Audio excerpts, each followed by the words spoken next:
Hi there, welcome to the third of my video lectures. This one is about your journal and your essay and has some very specific advice about how you can get the most out of the essay and the journal that you need to write for us here. So what we're talking about at the moment is reflective practice. Reflective practice is paying critical attention to the practical values and theories which inform everyday actions by examining practice reflectively and reflexively. This leads to developmental insight. Reflective practice is becoming increasingly important in academic studies in that we're starting to look at not just the facts around actions, but the way that people interact with the world. And so you'll find that there's a fair bit of theory surrounding reflective practice, and there's a little bit for us to talk about. And it will all help you to become better at it. We're going to look at three models. We're going to start by looking at this Gibbs model. You'll find that all of the reflective practice models are cycles. Basically, we do stuff and then we react to it. And in this reflective cycle, Gibbs model suggests that we should have a description, what happened, feelings about how you think and feel about that, an evaluation of whether the experience was good or bad, an analysis of what sense you can make out of the situation, a conclusion about what else you could have done, and an action plan. So you can see in this cycle we have a fully fledged circle to examine all aspects. How did you feel about it? What happened? An analysis of what we can do to make it better, and finally an action plan to make it better again. The Bain model is the same sort of thing, but he uses all R's, the 5 R's: reporting, responding, relating, reasoning, and reconstructing. So in the first one, we report a short descriptive account of the situation issue. We respond to what happened. We make observations, feelings, questions about the situations. We relate, making connections between the experience and our knowledge. And in this section the relating section would be the section in which we introduce academic theory about whatever experience that we've had. We try to explain the issue in reasoning, and then we reconstruct the issue. We draw conclusions and implications for the future or the present. Schoen's theory in 1983 is a little bit more complex. We have reflection in action, thinking about what we do while we are doing it. And in this we have things that are like mindful observation, experiencing, critically responding. We have thinking ahead. And then we have deliberate thinking about what we have done after we've done it. Thinking it through after an event, discussing it with others, producing a reflective journal, which is what you'll be doing. And of course, it's the way in which these two things interact, the way in which we interact with what we do, with thinking about what we've done, and the way that feeds back into what we do next time around, which of course is going to feed back into deliberating what we've done, so that we create this fully fledged feedback loop that can describe the process we're undergoing. And Schoen adds to that by having the double loop learning. Most of us engage in single loop learning. We make assumptions about what we do, then we have strategy and techniques about what we do, we have results that we have, and then the single loop learning, which is very common, we go back and we look at those strategies and techniques and we say, well, what can we do to make things better? And then we get results, and then we look back at all those strategic techniques, and it's a process of constantly refining our strategy and techniques based on the results that we get. Schoen argues, and many others, double loop learning is kind of a big thing at the moment, is that we need to actually go all the way back to the assumptions. Why do we do what we do, rather than just going back to the strategies and techniques? So in looking at your own musical experiences, the questions are not just why do we play it the way that we did it and what do we need to do to play it better. The question is, how do we make the music better? What things can we do to make the music better, rather than just focusing on the strategies and techniques of what we're doing. So it's about looking at them in much more depth at the underlying assumptions. What you're going to need to do for your reflexive journal is choose one of these models as your framework. The Gibbs 6-step reflective cycle, the Bain 5 R's, or the Schoen reflection in action and reflection on action cycle. So in a good journal, and you're going to put a journal together, we have a high level of detailed description. We have every entry contains reflective observations about what has been reported or described. And in keeping a journal, you're both the learner and the one who teaches. That means that you need to respond to your experiences and writing about them in the journal. We need to show that you learn from your experiences and how this affects decisions about the next step that you're going to make in learning each time you write. And a good journal has an element of self-dialogue that relates what is described or reported to your wider values and the wider world. So when we keep a journal, we should also be comparing what it is that you do to other things that you're doing in your life, if we can.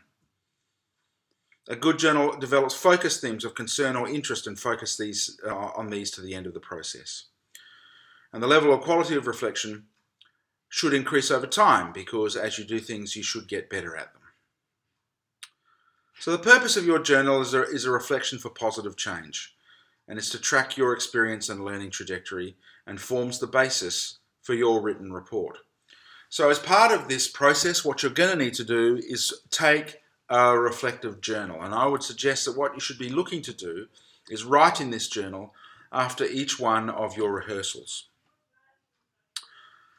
The sample reflective journal. Basically, there are these topics. You could almost fill this in as a table that will talk about what matters to you. So the focus of rehearsal and practice session. In that one, we're describing what happened. What was the music? What was your role? What were the roles of others? What happened in the group dynamics? And what was your experience of the outcome? The musical ideas. What was the most significant thing in this session for you? What did you learn? What new understanding have you gained? And what questions did you have at the end of the process? How did it feel? What thoughts did I have are in the physical and psychological space? What's the next session going to be about? And how are ways in which we can track change? Because one of the issues that we have when we constantly improve is that we may not notice the improvement as it happens. It's not until afterwards we can work out how far we've come. And then you need to reflect on strategies for future sessions. How can you enhance your contribution to the overall ensemble? How can you understand the music better? And where can you go to get more information?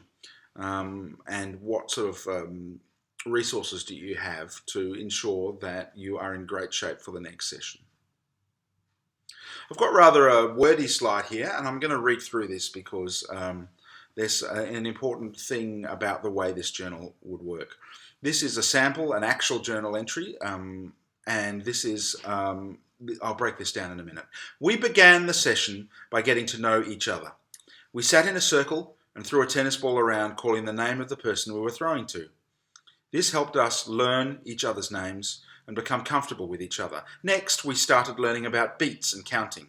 Next, we sang a piece of music whilst keeping a beat in a circle using our clapping and feet moving around each other. The song was a call and response styled piece that we would be performing at the end of the semester show. All of the class was very uncomfortable with singing in front of each other, and it was apparent that no one expected that they would have to. We then moved to the next room and began our first lesson on the marimbas. There were marimbas, a xylophone or a vibraphone to choose between. I was designated to the marimba 1 part for Copa, and my part was marimba 1. We learnt the piece of music separately and then played it all together. When the parts came together, we were added in the singing with the playing. The most significant part of the rehearsal was when we began to join all the marimba parts together, and finally when we sung with these parts at the end of rehearsal. I learned how to listen to what I was playing whilst trying to keep in time and at the same pace as the rest of the group. I gained the understanding that an ensemble is about the group listening to each other as well as mastering their own parts. I couldn't identify the notes by ear, so I really needed the sheet music in front of me to be confident in the timing and notes that I was playing. At first, I was embarrassed about singing in the class. Eventually, though, I became confident with the people around me and felt more at ease. I could feel myself slowly becoming in tune with the beats whilst singing, clapping, stomping in the circle, but felt uncoordinated and silly when attempting to step to the marimba song as I couldn't multitask, and the minute I started playing I would lose the stepping rhythm. My aims for the next session are to be less embarrassed about singing and playing. I was self-conscious when I made mistakes, and I found the more I became involved with the music, the less insecure I became, and the more I enjoyed the session. I would also like to improve my timing, which I would do through practicing my counting. So here is a complete journal entry. As you can see, it is 3 paragraphs. And within that, we have the first section in which we have a reporting of what happened, a detailed description. And in this first section, it's mostly about we did this, and then we did this, and then we did this, and I did this, and this was my part. And the most significant part of the rehearsal was this, and then we did this thing. So there's this stepwise kind of almost chronological description of what happened in the class. And look at that, that's by far the largest chunk of writing in this particular journal entry. And underneath that, we have a section that is focusing on responding and feelings. I was embarrassed. Eventually, I became confident. I could feel myself becoming in tune. I felt uncoordinated and silly. And so we're talking about feelings. We're talking about how the writer felt and what they did to fix that, or what sort of things happened that forced that. And then finally, there's reconstructing, planning for a future session. So within this, we're talking about what happens in the next session, and how we can make the experience a better one for next time round. So in having this reflective journal here, what we're trying to do is think about ways in which what happened, how I felt about that, and how I can respond better in the future and have a better outcome. So we see these three sections moving forward. When you've got 9 or 10 or 8 of these, and you're reconstructing the essay at the end of semester, then you're in a much better position to say, well, I was really, at the beginning of the first rehearsal, I was really embarrassed and nobody wanted to sing. And by the time we got to the concert, there were 4 pieces that were only sung, and I felt much more comfortable playing rooms. I don't know what the outcome would be, but we can see in looking back over all of the journal entries a sense of moving forward. So the end product, after you've written your reflective journal, is a practice written report. And it needs to show how you've used the reflective journal as the basis for your report, and a genuine engagement with the reflective practice process. So we need to find through this that you actually did. At the end of the 3rd lesson, you said you wanted to do this, and in the 4th lesson, you did it. Or your main goal was to be much more comfortable singing to people, and by the end of the course, you had no problem singing to as many people as possible. So that there's a genuine engagement with the reflective process. And it should integrate at least 2 research sources into your discussion and link this with relevant theory. So there are a couple of articles that I've put up on the LMS, but there may be other research sources that are about singing in the group the way you are, or playing your instrument, or things to do with reflective practice. You could link to one of the 3 journal articles that I've sourced here about reflective practice. So there's lots of options for you to find research sources to link into your discussion. And the written report needs to be presented as a piece of academic writing, as described in the unit outline. So because it's academic, you need to use academic language. We don't want to use vernacular. We don't want to swear unless you're trying to show there's an authentic connection in one of the rehearsals that you had. Of course, there is no plagiarism. This is your own work, and it needs to be well referenced. So if you're going to quote from someone else, you need to make sure that it's clear in the essay that it's somebody else's words that you are using. So ultimately, you have a range of choices for you there. You need to submit to us through the LMS both the reflective practice journal and the essay, although it will be the essay that I'm marking and not the reflective practice journal. If you leave the reflective practice journal for the last minute and just try and reconstruct it based on your memories of the previous 8 rehearsals, then you're not likely to get a great outcome. It's hard for you to remember what happened in week 1 when you are in week 10 facing the deadline of writing an essay. So it's much easier for you if you begin the process, an iterative process of filling in the journal along the way, so that you have a sense of going on.